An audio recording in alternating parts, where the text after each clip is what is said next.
Escapade au bord de la rivière pour les enfants de l'école élémentaire de la vallée de la Horne.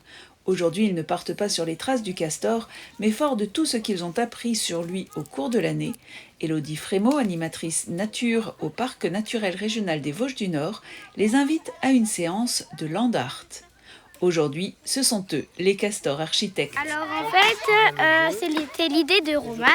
On doit creuser pour faire comme s'il y avait de l'eau en dessous. Et après, on va mettre des pommes de pin pour boucher les trous. Comme ça, et ça fera bien et ça fera comme un vrai barrage sur de l'eau.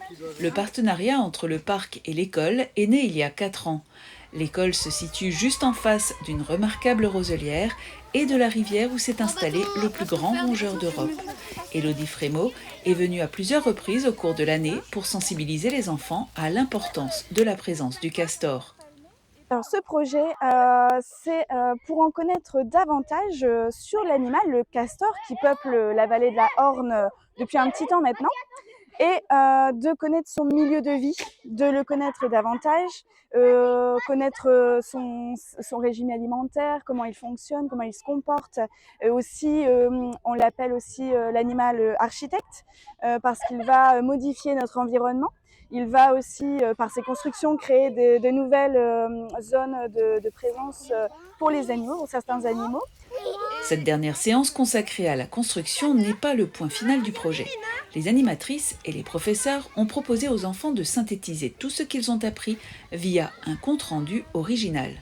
Voilà, j'ai réfléchi avec ma collègue Marie-Laure Tonnelier du Parc naturel régional. On a réfléchi à comment, quel support prendre, quel support choisir, enfin laisser les enfants choisir bien sûr, mais nous déjà y réfléchir un peu quel support était le plus judicieux pour rendre compte de ce projet. Et on est parti sur l'idée d'un journal télévisé du castor, où il va y avoir plusieurs scénettes autour du castor, encore une fois pour le connaître davantage, parce que je pars du principe que ce qu'on connaît davantage, on sera plus enclin à vouloir le protéger par la suite.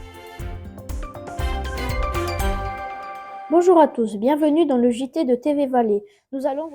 Le JT de la vallée de la Horne a donc été préparé pendant plusieurs semaines et projeté aux parents lors de la fête de l'école il y a quelques jours. Grâce à un piège photo installé sur la rivière, les enfants ont même pu récolter des images rares et exclusives du fameux rongeur.